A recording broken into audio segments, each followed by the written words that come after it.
コピーとか。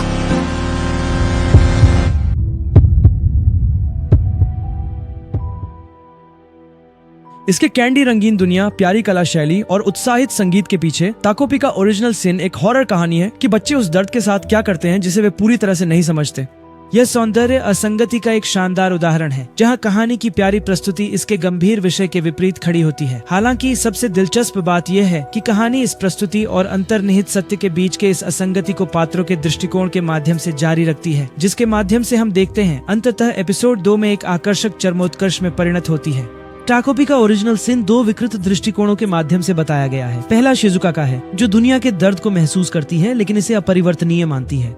वह माता पिता की उपेक्षा और स्कूल में उत्पीड़न के साथ जीवन जीती है। उसकी माँ हमेशा रात में अपने ग्राहकों को उनके गंतव्य तक ले जाने में व्यस्त रहती है। उसका अनुपस्थित पिता तलाक के कारण दूर हो गया, केवल अपना कुत्ता छोड़ गया जो उसकी बेटी का एकमात्र साथी बन गया। उसकी सहपाठी मरीना उसे बेरहमी से मौखिक और शारीरिक रूप से साजिशों, योजनाओं, शब्दों और कार्यों के माध्यम से परेशान करती है। शिजुका की नजर से ये बस उसकी जिंदगी है, इसे ठीक नहीं किया जा सकता।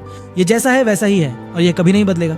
जब वह छोटी थी उसने पूरे दिल से एक तारे से प्रार्थना की कि कुछ उसके माता पिता के तलाक को रोक दे, और इसके परिणाम स्वरूप उसने सीखा कि उसकी दुनिया में कोई जादू नहीं है। वह अपनी माँ को उसकी परवाह करने के लिए कुछ नहीं कर सकती, वह अपने पिता को वापस लाने के लिए कुछ नहीं कर सकती, और निश्चित रूप से वह मरीना के हमलों को रोकने के लिए कुछ नहीं कर सकती। शिजुका की नजर में उपेक्षा और दुर्व्यवहार उसकी वास्तविकता के अपरिहार्य पहलू है।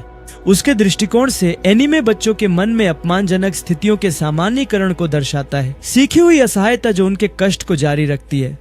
इसके विपरीत दूसरी जोड़ी आंखें ताकापी की हैं, जो ग्रे हैप्पी से एक हैप्पियन है, जो एक सौम्य खुशी से भरे यूटोपियन समाज से आता है। वह जो कुछ भी देखता है वह उसके अनुभव के माध्यम से छना हुआ है, जो यह है कि पूरे विश्व के मूल में समाज के व्यापक स्तर से लेकर एक व्यक्तिगत बच्चे तक सौम्यता, अच्छाई और खुशी के चारों ओर एक मौलिक संरचना है।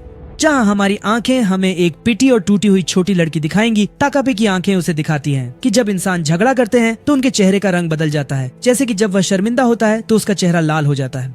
जहाँ हमारी आंखें हमें एक छोटी लड़की को उसके बेडरूम में फांसी पर लटकी हुई कठोर और निर्जीव दिखाएंगी, वहाँ ताकापी की आंखें उसे दिखाती हैं कि उसने एक मूर्खतापूर्ण गलती की और यह नहीं समझा कि दोस्ती का रिबन जिसे किसी के चारों ओर लपेटा जाता है उसे आपका दोस्त बना देता है। एक निर्जीव वस्तु जैसे छत की बीम के लिए काम नहीं करेगा। जहां हमारी आंखें हमें एक छोटी लड़की को दूसरी लड़की को आत्महत्या की कगार तक निर्दयता से तंग करते हुए दिखाएंगी, वहीं ताकापी की आंखें उसे 2 दोस्तों को झगड़ते हुए दिखाती हैं। कुछ ऐसा जो उसके कई खुशहाल गैजेट्स में से एक के माध्यम से आसानी से हल किया जा सकता है, जो हर समस्या का त्वरित और दर्द रहित समाधान है जिससे वह संभवतः सामना कर सकता है। जबकि शिजुका की आंखें दुर्व्यवहार को सामान्य और अपरिवर्तनीय मानती हैं, ताकापी की आंखें इसे देख भी नहीं पाती, बल्कि इसे उस व्यक्ति के दृष्टिकोण से तर्क संगत बनाती है जिसने इसे कभी अनुभव नहीं किया या समझा नहीं, और अपनी त्रुटिपूर्ण धारणाओं के आधार पर भोले समाधान प्रदान करता है। अब एक दर्शक के रूप में जो उस सच्चाई को देखता है जो इन 2 जोड़ों की आंखों से छिपी हुई है, जब हम ताकापी का ओरिजिनल सिन देखते हैं तो हम चाहते हैं कि इन दृष्टिकोणों को गिरा दिया जाए। हम चाहते हैं कि शिजुका फिर से आशा और स्वतंत्रता प्राप्त करे और ताकापी वास्तविकता की कठोर जटिलताओं को पहचाने और मनमोहक समाधानों की अपर्याप्तता को समझे, ताकि वह वास्तव में शिजुका की मदद करना शुरू कर सके। लेकिन एपिसोड 2 के अंत में जो होता है वह यह है कि ताकापी अपनी मूल पाप करता है, ये एहसास कि मरीना की क्रूरता को रिबन या स्टिकर से नहीं बदला जा सकता। एक एहसास जो उसे घबराहट में धकेलता है कि वह एकमात्र उपकरण का उपयोग करे, हिंसा। एपिसोड 2 के अंत में ताकापी के हाथों मरीना की मौत वह गलत जवाब है जिसकी हमें उम्मीद नहीं थी। हाँ, उसी क्षण शिजुका की सीखी हुई असहायता आखिरकार आश्चर्य में बदल जाती है, क्योंकि एक चमत्कार जिसे उसने लंबे समय से छोड़ दिया था, किसी के द्वारा बचाए जाने का आखिरकार हुआ है।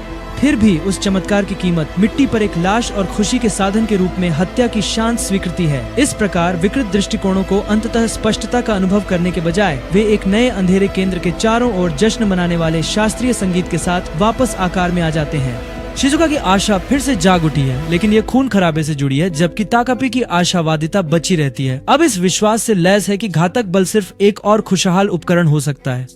एपिसोड 2 का चरम अंत पहले अधिनियम का केंद्रीय भयावहता को चिह्नित करता है। जब मासूमियत निराशा को समझे बिना उसे ठीक करने की कोशिश करती है तो परिणाम एक और भी अधिक मोहक झूठ हो सकता है, जो यह दावा करता है कि एक बच्चे की मुस्कान किसी भी प्रेम से किए गए पाप के लायक है।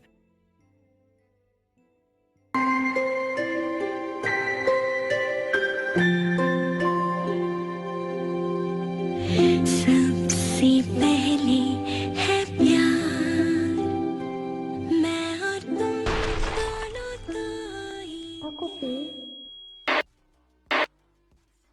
した。